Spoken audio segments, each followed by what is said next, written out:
నగరం జిల్లా సర్దార్ వల్లభాయ్ పటేల్ జయంతి వేడుకలు కలెక్టర్ కార్యాలయ సమావేశ మందిరంలో జరిగాయి. ఈ కార్యక్రమానికి జిల్లా కలెక్టర్ ఏ శ్యామ్ ప్రసాద్ ముఖ్య అతిథిగా పాల్గొని పూలమాలలు వేసి జ్యోతి ప్రజ్వలతో ఘన నివాళులర్పించారు.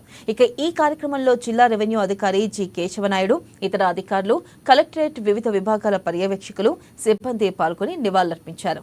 సర్దార్ వల్లభాయ్ పటేల్ జయంతి జాతీయ ఐక్యత దినోత్సవం నేపథ్యంలో ఆయన స్ఫూర్తిని తెలిపి అధికారులు, సిబ్బందితో కలెక్టర్ ప్రతిజ్ఞ చేయించారు. వల్లభాయ్ పటేల్ దేశానికి తొలి ఉప ప్రధానిగా, హోంశాఖ మంత్రిగా చేశారని కలెక్టర్ గుర్తు చేశారు.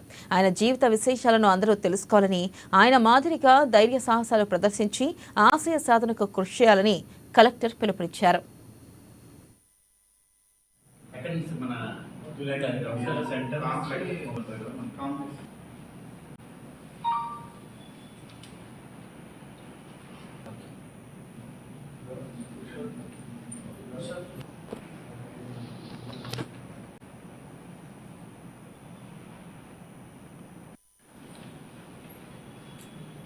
రన్ అయిపోయింది, యూనిటీ రన్.